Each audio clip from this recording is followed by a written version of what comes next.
Ladies and gentlemen, once again, we're back with another segment recorded live on the exhibition floor of AUSPAC 2022. And as ever, once again, joined by Lindy Hewson. Lindy, how are you doing today? Oh, Grant, I am so excited. It's day 2 of AUSPAC, and we're here today talking to Alf and Nadia Taylor from TNA Solutions. They are the founders of this amazing company, and they are celebrating the company's 40th anniversary at AUSPAC. Welcome, Nadia and Alf. Now, Alf, 40 years, that's quite the milestone. When you first came up with the idea for the Rotary form fill seal bagging machine, the TNA row bag as we know it, could you have foreseen the success story that your business would have been today? No, we did foresee that we would be global. We certainly did that because Australia was such a small part of the market that we had to go global. We were always going to go global, but never did we expect it to be so successful. It's massive. It's one of Australia's most heartwarming success stories from our manufacturing industry. But I did love the charming tale that you told me when I first met you about how you came to the idea or conceiving the idea for the row bag and how you first illustrated. Can you tell us that story? Yes, and it's actually factually correct. Right, the first time I ever sketched it was on the back of a beer coaster after several beers, so I was feeling good. And I sketched this thing on the back of a beer coaster. By the end of the night, it was quite wet and soggy, but I gave that to one of our engineers and said, could you just detail that up for me, please?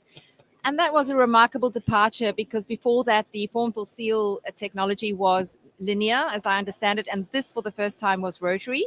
That's 100% correct. There was maybe 20 other suppliers of similar equipment, but it was all what you call rectilinear intermittent motion equipment, where ours was continuous rotary motion. Nobody had ever done that before. Well, and the latest iteration of that TNA row bag is in fact on the TNA stand here at AUSPAC. So if anyone's listening and hasn't been taking themselves down there, do head down there and take a look at that. But Nadia, it's time to talk to you for a bit now. You were there right from the start. Right. I've written a story before about love among the potato chips when you and Alf met. That's right. You were arguably the driving force behind the starting of the business. So Alf had the idea, but you said, okay, let's get this going as I understand it. So talk to me about the role you played in getting that business off the ground. Yeah, I guess, yes, I always wanted us to have our own business. Alf loved working where he was, Arnottsville, both, and he would have really loved staying there forever. But anyway, with some encouragement, yes, we did start. So my role right at the start, and is still today, is building relationships with our customers globally, Lindy. We found that was quite a good, important part of the business. And succeeded in that, haven't we all? Yeah. And you're still managing to stay good friends, as I can see it. Only just. That's a joke. Yes, we are. No, of course. And we are looking forward to celebrating with you tomorrow night as well. Now, what have been some of the major business development milestones in the 40 years? You didn't just sell a couple of machines and grow from there. You've actually made acquisitions along the way. You've expanded the business tremendously. Alf, think about those milestones and share them with us. I think, well, clearly the first milestone was developing a row bag. It was such a revolution. But then the next one was we had to go global. So we went to the UK and started up in the UK as the first international site that we started up. We're now we sell in 135 countries, but we had to go global. And that was the first thing. And then it was growing products. So we had 3 big developments. Going global, product development, we had to expand our product base. And then we had to expand, it's just recently we're expanding our application base. And you've made some acquisitions of a couple of companies as well. So do you want to talk us through those? Yeah, there were 7 companies that we actually acquired, and we acquired them. We started the acquisitions, it was 7 or 8 years ago, a couple of smaller companies. And then we acquired an American company called Food Design and a Dutch company called Florigo. Yes. and an Australian company called NID. They're in the confectionery industry. So in total, 7 companies, and it's likely that we may do some more of that further on, but I better not speak about that at the moment. No, we But won't by reveal qua- any secrets. Sorry, I was going to say, by acquiring all these companies, we're able to offer clients a turnkey solution now from A to Z, which Yes. is really good. Yeah. Extremely good, and that's focused in the food packaging and processing sector. Yeah. Correct. Okay. Yes. So now, apart from doing all these business milestones, you've been stacking up some awards along the way, quite a few of them, awards in your personal right as well as for the business. Perhaps you can tell me which of these are your most prized awards, Nadia. Okay, so I'm quite sentimental, and the very first one we won were actually at the APPMA Awards Oh, when they wow. very first time launched them, and we were fortunate enough to win the Design of the Year award, the Export Achievement Award through the APPMA, but also AUSPACK Lindy.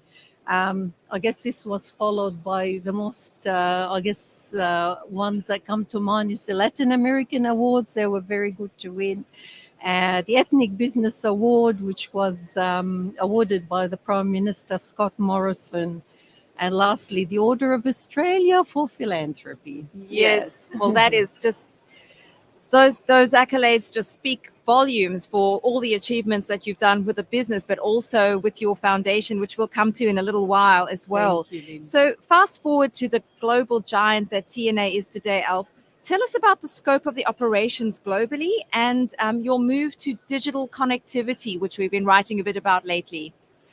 Okay, so we are geographically, we have offices in about 35, 36 countries around the world, but we now cover pretty well 100% of the market. So we're everywhere. The most recent 2 that we've done is Russia and Brazil and Thailand. So we're pretty well geographically established, and now we are just developing each of the geographic regions and expanding them geographically. So, and recently you wrote an article that we published was about digital connectivity and your move into that remote sensing technology area, yeah. remote service rather.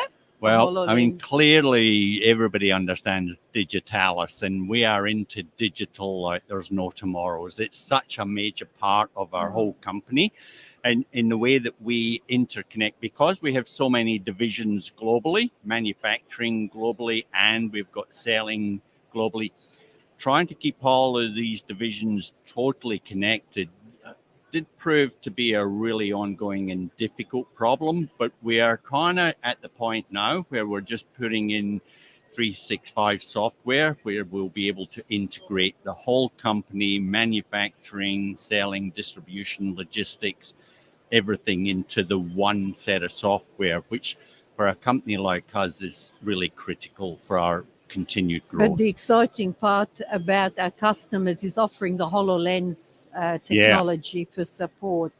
Yes. Yes, so you were one of the pioneers in that area, as I Correct. understand it, offering that. And that really came to the fore, particularly during the pandemic when we couldn't reach our clients, our customers to service them. That's And they right. needed that service support by remote. Yes, exactly. Service, and also we managed to install some equipment with this HoloLens, haven't we? Which that was worked one really of the well. really interesting Yes. things. Our guys, and it was a lot because of our technical support guys, could actually direct the customers to do the vast majority of installations by themselves. And it actually taught us a lot about actually we can do a lot more of this work remotely than we had ever tried to before. Yeah. It certainly has opened our eyes to what's possible. Even has. sitting here today, this is about technology that's taking media to the next level. For us to be sitting here at AUSPAC live streaming our podcast is Yes. just incredible. That's Anyway, true. moving on. Nadia, you and Alf have done so much good work helping the less fortunate with your Nadia and Alf Foundation. What is your mission and how are you seeing this realized? And what's next for the Nadia and Alf Foundation? Okay, so we continue to expand our foundation. We want to continue to educate, clothe, and feed children. we want to be able to double the impact. So we will be starting this Join Us campaign, which is rather exciting, and people can join if they would like to. But yes, just continue doing what we do, because we really do believe education is the way out of poverty for many of those children. And we have seen some of them now get through university, which made us feel so happy. And yeah, it was Some of our just so kids that rewarding. we've been helping have been for nearly 20 years. Yes. And we've seen some of these little kiddies when they were in kindergarten, Yeah. growing up through school. And like Nadia says, there's some of them now going to university. And you can actually see this actually works. Well, we need more people like the two of you, certainly, in the world. And thank you so much for the contribution that you've made. My last question to you is, how are you planning to celebrate your 40th here and also around the world? Because, of course, everyone wants to celebrate. As you know, Lindy, we love a good party. You So sure it do. will be a big bang for the 40-year anniversary, and there's a few surprises you'll get to see tomorrow night. Well, I'm really looking forward to that. Thanks you, very much for Lindy. joining us on the podcast. Pleasure. Thank Thanks you, for guys. having us. Thank you. Thank you. Thank you both. It's been great to have a listen to this conversation. And we'll wrap up this segment here, and we'll be back with another live segment from the AUSPAC 2022 exhibition floor. But for now, stay tuned to this channel.